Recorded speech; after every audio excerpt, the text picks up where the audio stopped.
Welcome to Mirahiku Southland in New Zealand's deep south, a province of wilderness, beauty and abundance. This week, for a 68th year, the region plays host to the best road cycling talent from around New Zealand and offshore in the country's longest running and most prestigious road race. Over 100 riders across 18 teams doing battle across 867 kilometres of Southern Highway.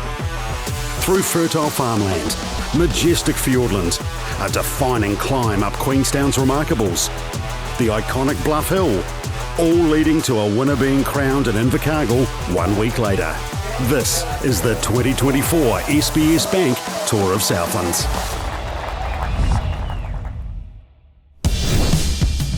It was Western Southland's turn to host the 2024 Tour on Tuesday, the peloton rolling out of the seaside township of Riverton with Te Anau the destination. A bunch of 7 formed on the road to Tuatapere, but with the peloton keeping them on a short leash, Southland's Tom Sexton and Japan's Shunsuke Imamura decided to make their move. The two crested Blackmount Hill with 1 minute 40 second advantage over a chasing group of 5 and nearly 6 further minutes ahead of the peloton. The leading duo worked well together all the way into Te Anau, setting up a 2-up sprint to the line. Imamura led it out, but Sexton would not be denied, claiming a maiden Southland Stage victory in his home race. Bailey O'Donnell followed the leaders home in the second bunch as the Tour had its third Tour leader in as many days, ready for the Queen Stage, finishing up the Remarkables overlooking Queenstown.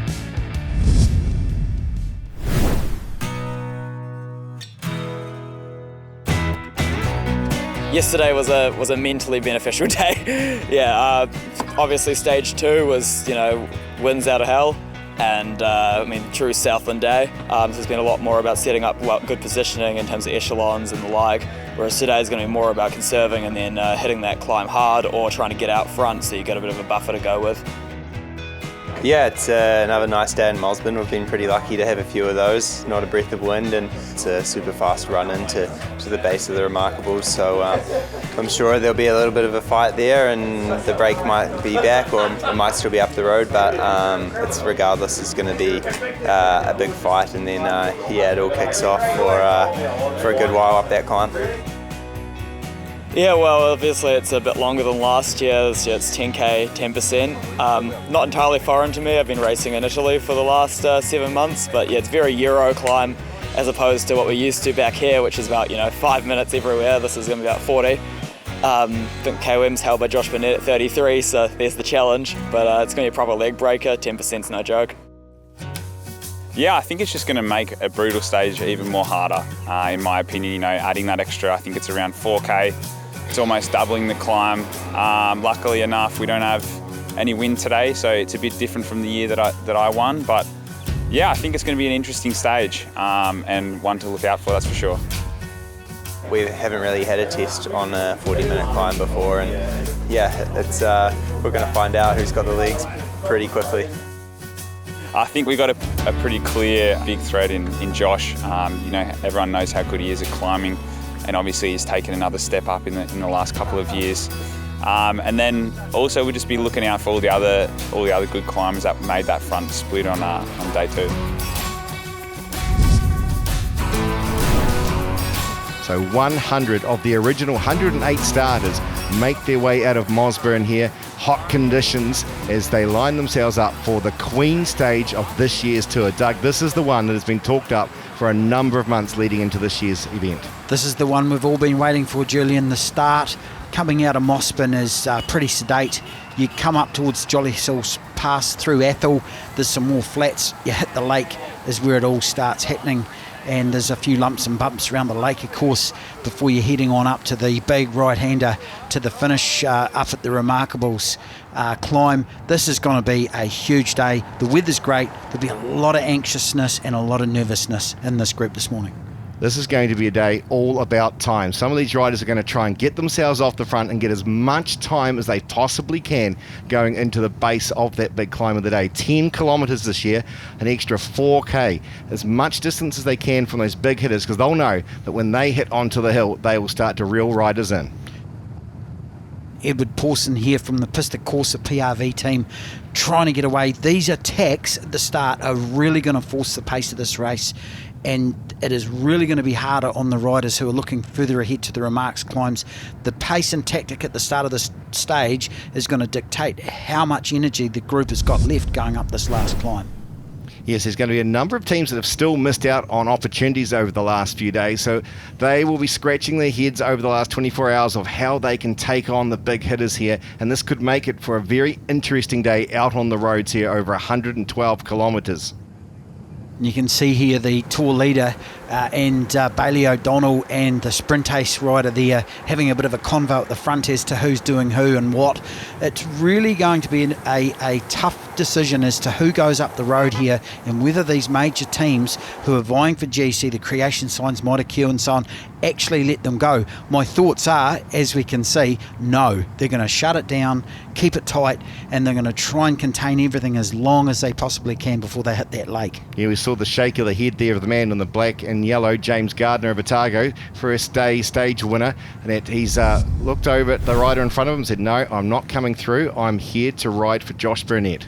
And relentless is probably the best way to describe these attacks at the start, and at some point, as we've seen in previous years' editions of the SBS Bank Tour, one of these groups is going to stick, one of these groups is going to go away.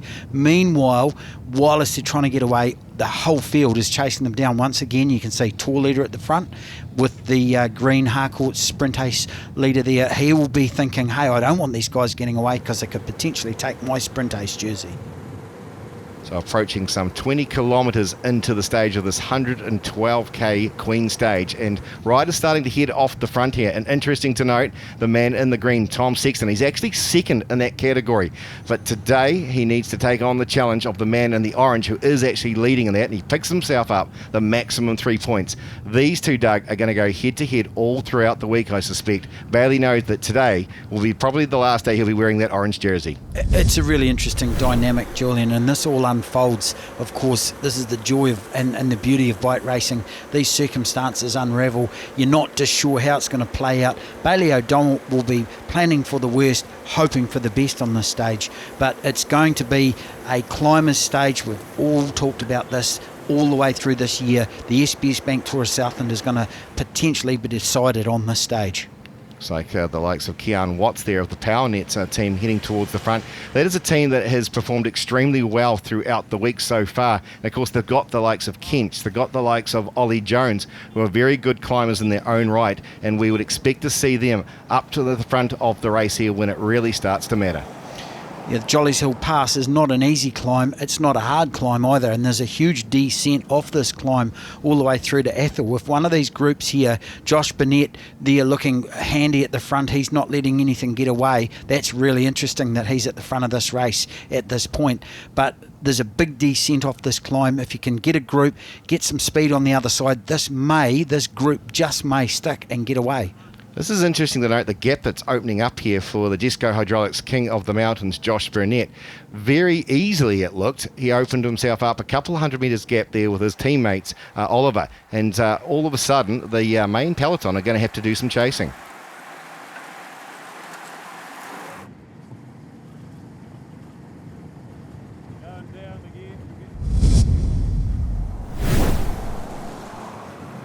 .41k's already travelled in this stage. We're through Athol and we're heading along the straights towards the township of Garston.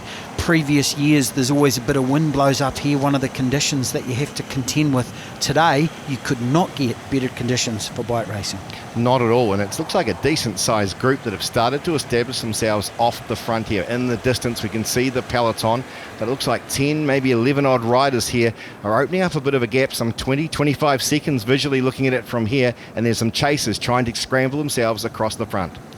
Yeah, I would think if you're not in this group now and you're trying to get across, you're going to have a bit of a struggle. These guys have put the hammer down. You can see here the Pawson Reed Velo PRV team driving the front of that group. Back in the peloton, I think they've shut the gate for today, and I think this group's going to go away until such time as we get further on along the lake towards the stage. This is nice and controlled, but there's no urgency really in the chase. Not at all, and it'd be very interesting there with the size of that group that's been allowed to get away away, Doug. That is quite a substantial group to be allowed to get away. I mean, traditionally, we've seen some 5 to 6 riders get a decent sort of a gap, but the main peloton, more than happy just to cruise here and keep things under control.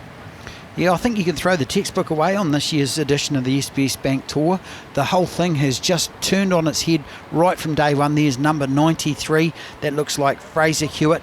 He's having a great year riding for the Advanced Personnel Cycling Team. A veteran of this race, has won the under 30 or over 35s category. Great to see him in the race again. Second group on the road here. They are the ones trying to scramble across towards the front there. Cohen Nickel, one of the riders in amongst it there. Now, he's a handy mountain biker and cyclocross rider, the young man. He's got himself into this particular group. And our Japanese rider from yesterday, he's bounced back and now trying to get himself to the front of the race once again.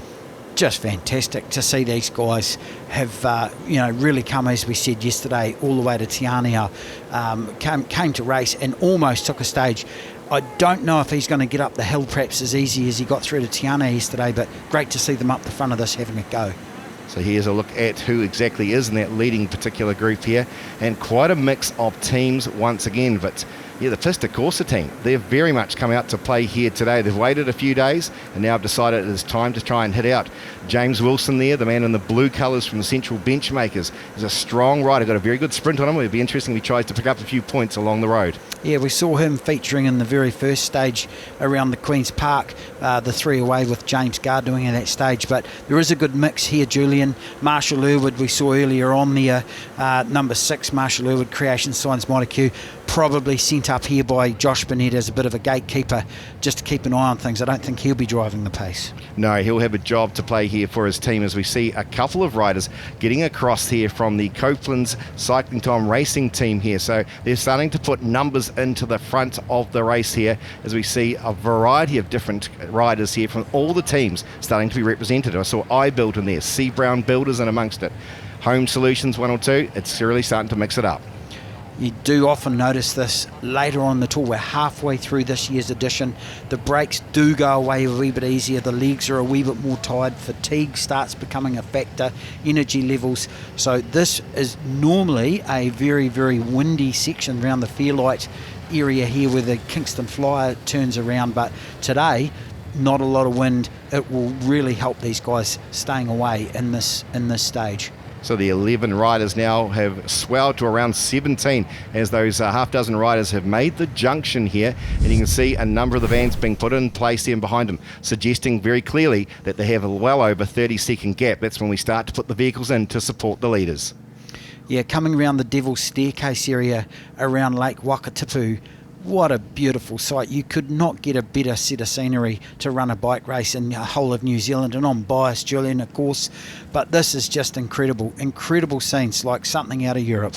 It very much is, and that is one of the big appeals for a lot of these riders, not only through New Zealand, but a lot of the riders from overseas to come and experience the hospitality in the Deep South, let alone this fantastic scenery.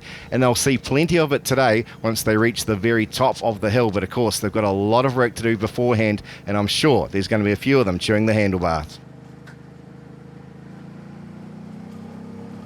Aidan Sinclair from the Business South Cycling Team, he is not waiting around for this group. He can see the pace is easing off a bit. Marshall Irwood, I think, has probably had a help in that.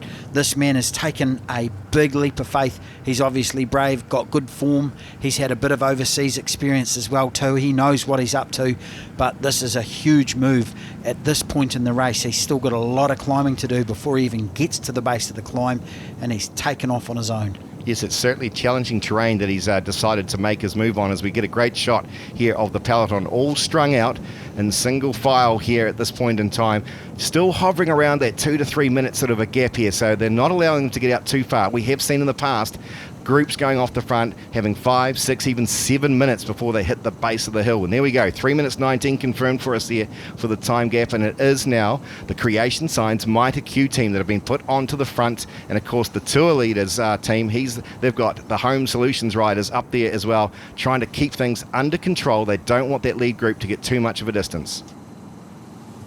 Yes, the Home Solutions team are called to the front in honour of Bailey O'Donnell. Chris Ellington here, you can see the 49-year-old World Masters champion. What an incredible career this man's had. He's a workhorse. He has seriously taken to cycling and is really showing these younger guys how to do it. It is incredible to see these vets. The Masters cycling scene across the world has just taken right off, and it's guys like Chris Ellington that show these young fellas how to race. The pace of the peloton is ramping up as they make their way down past Jack's Point here on the outskirts of Queenstown, making their way to the base of the big climb of the day here. And you can see now a lot of teams starting to make their way towards the front of it, including, I can see there, the under-23 pink jersey as well. He's been riding extremely well over the last couple of days and will be very keen to keep himself handy. Interesting, isn't it, that the point to which these climbs start is almost like a sprint finish to get their climbers into the right position. Aidan Sinclair, we talked about him, the Business South Cycling team rider. He is still away on his own. He is looking comfortable at this stage, but by crikey, has he got a big challenge in front of him. Yes, in his second tour of Southland, as you mentioned earlier, he's ridden a lot overseas in Asia and the UK in particular, but there's also a lot of other riders in here that have had significant races throughout the year, a lot of training over in Europe, and have come in here in some fantastic form. The gap of 2 minutes 20. So we have Aidan out in front. We have a small group still left of those chasers trying to get to the front there to get to him. And then you've got the main peloton here with the big hitters, with the tour leader, with the Josh Burnett's of this world, all the classification leaders, in fact, in this main peloton. Yes, you couldn't ask for a better script to start a clean slate at the bottom of a climb for a bike race like the SBS Bank Tour. You can see all the riders starting to jettison off all of the empty water bottles. They don't want any extra weight whatsoever. Power, wattage per kg is the key to this particular part of this stage, and it's the smaller guys that can produce the watts that we're going to start seeing come to the front of this group. And the absolute adjustment of the body as they hit the hill. Some riders adjust very, very quickly. Others, as you can see already, if you scan your eyes down, you can see some riders, it's like the brakes have just gone on. They've reached their point. They're now going to just ride themselves home and get themselves there through the time cut. Meanwhile, on the front, the riders who have adjusted quickly to it are finding a rhythm. The rhythm that's very important indeed. They'll be looking for the right sort of gears. They would have considered it, the change of the cluster overnight to ensure they can get themselves up the steep gradients that is the Remarkables. It's very controlled at this point in time, and you can actually see here Josh Burnett's worked his way into the third wheel. He's very, very controlled and measured. Josh knows this climb like the back of his hand. He has ridden it, reconned it like a lot of the riders have. You can see him here now having to make a small acceleration to stay in touch with the lead wheel here, but Josh Burnett, this is his time to shine. Creation Signs Minor Q have set this rider up for this particular point. It is now onto his shoulders to deliver. And there's our first sign of that chasing group, now down to two by the looks of it. And it looks like Copeland's and TES are the two riders that are trying to get across to the Business South rider, who's had a fantastic effort off the front here, but his day at the front is coming to an end. So you can see here now Daniel Whitehouse from the Quality Foods Southland QFS team. He is a late call-up. Daniel Whitehouse put the word out in August that he wanted to start. Cam Scott saw the message come over the socials and said, hey, I'll give you a go.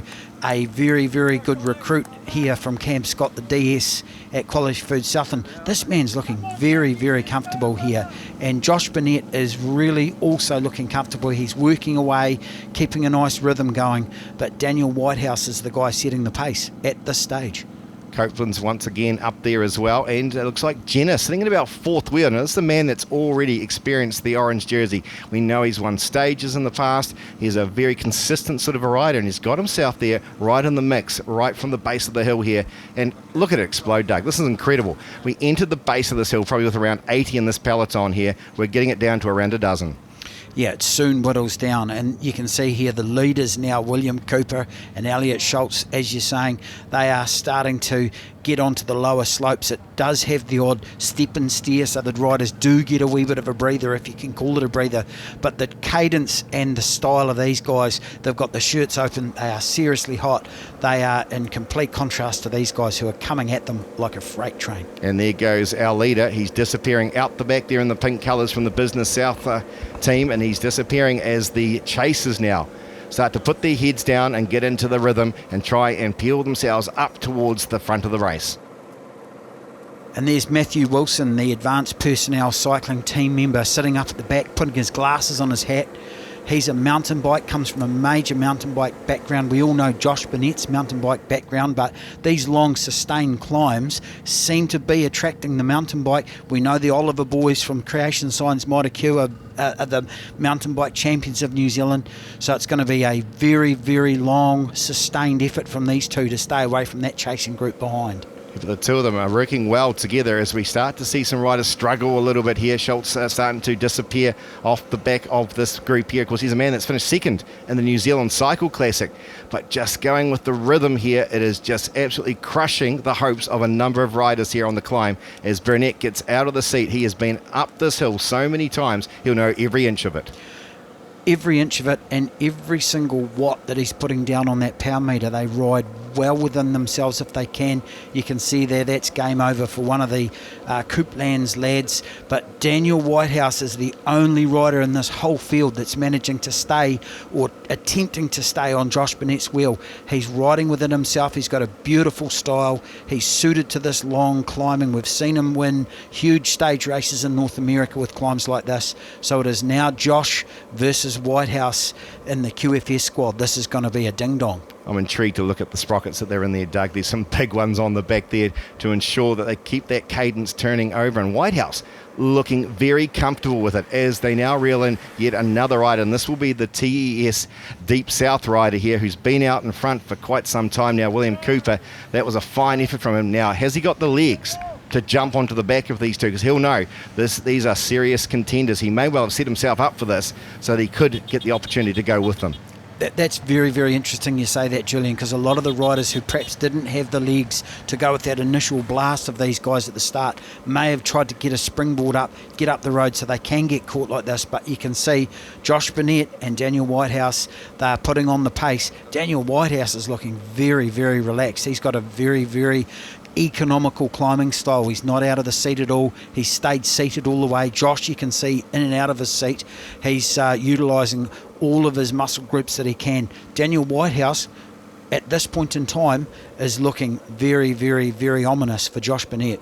He's got the single chain ring on the front there too, just noting that as it came along. So he's got his gearing range all sorted. And of course, in this day and age, there's a real variety of ways in which riders approach it with either the double chain rings or the single one, but they'll adjust the cluster accordingly. But two totally different styles, yet unified in here and opening up significant gaps here on the field. Way down the hill there, way down the mountainside, you can see vans coming up. These riders are going to finish a long way behind these two leaders.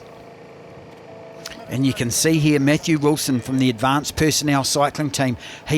We talked about him at the start at the back of this group, the front group. He is making his way back up to the two leaders here. A very, very sustained ride from Matthew Wilson. You can see here the two leaders passing a random member of the public having a crack up the Remarkables climb. He'll be hoping to go as quick as these guys next year, I'm sure, Jules. Oh, I think you have to put a fair bit more training in if he wants to do it, because here's a man that has done the training. Burnett now starting to make a bit of an effort here as they approach 3K to go. This is where it really starts to ramp up. The percentages just skyrocket for these riders here, and it's going to really start to hurt as Burnett powers into it.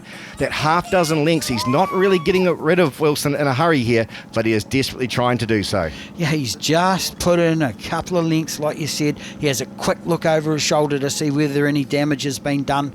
Josh is still within himself. He'll be riding to his power meter, making sure he doesn't go too far in and get over his head and go into a red zone and burst. So this is really critical here. These guys are fighting for the race, and you can see Matthew Wilson has not given up. What a tough ride here from the Advanced Personnel rider.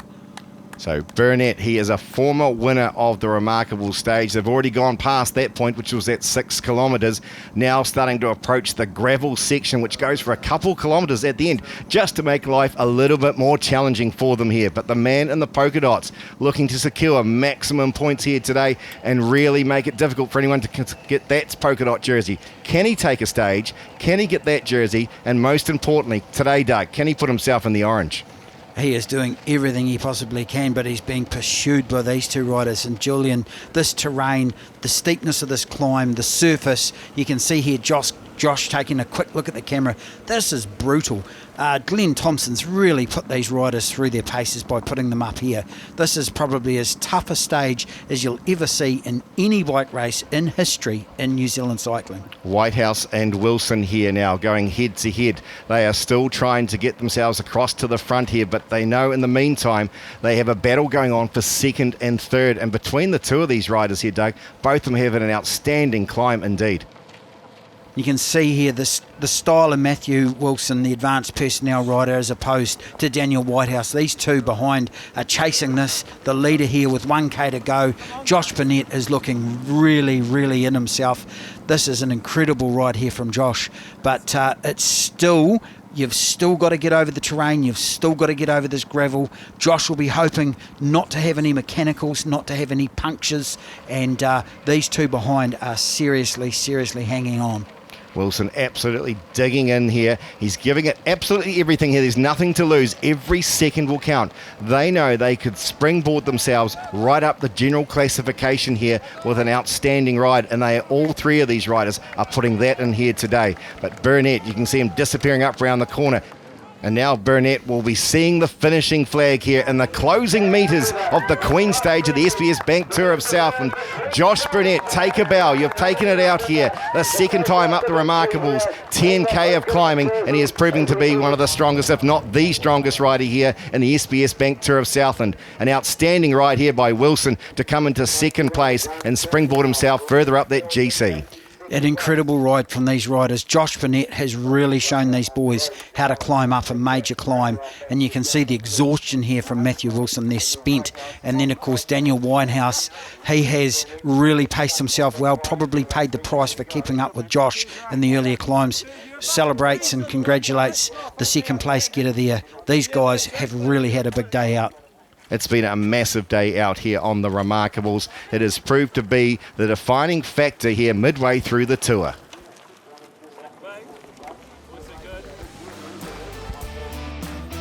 Josh Burnett of Southland destroys the field today on the Queen stage to put himself firmly into the orange jersey, with Matthew Wilson some 48 seconds off and Samuel Jenner at 2:28. Bailey O'Donnell continues to lead in the Harcourt sprint ace from Tom Sexton and Ben Oliver. A stage victory, also the orange jersey, and add to it the Jesco Hydraulics King of the Mountains lead for Josh Burnett.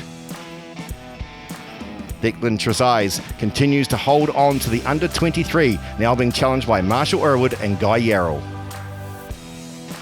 While Southlander Luke McPherson continues to lead in the silver jersey, with Glenn Hayden moving into second at 3:04. Aidan Sinclair, after his efforts around the Devil's Staircase, got awarded the Macleay Jewelers Most Combative. While Creation Signs Maitaku New Zealand Cycling Project moves firmly into the lead of the Wednesday Cycles team classification.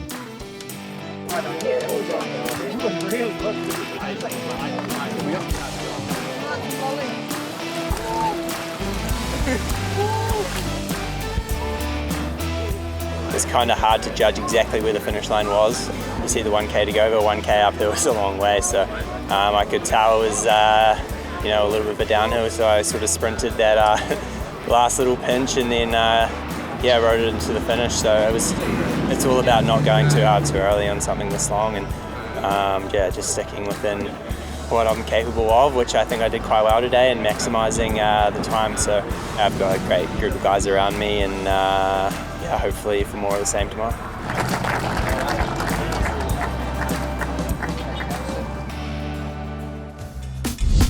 Follow the action from this historic race with live race updates, full results and pictures at tourofsouthland.com.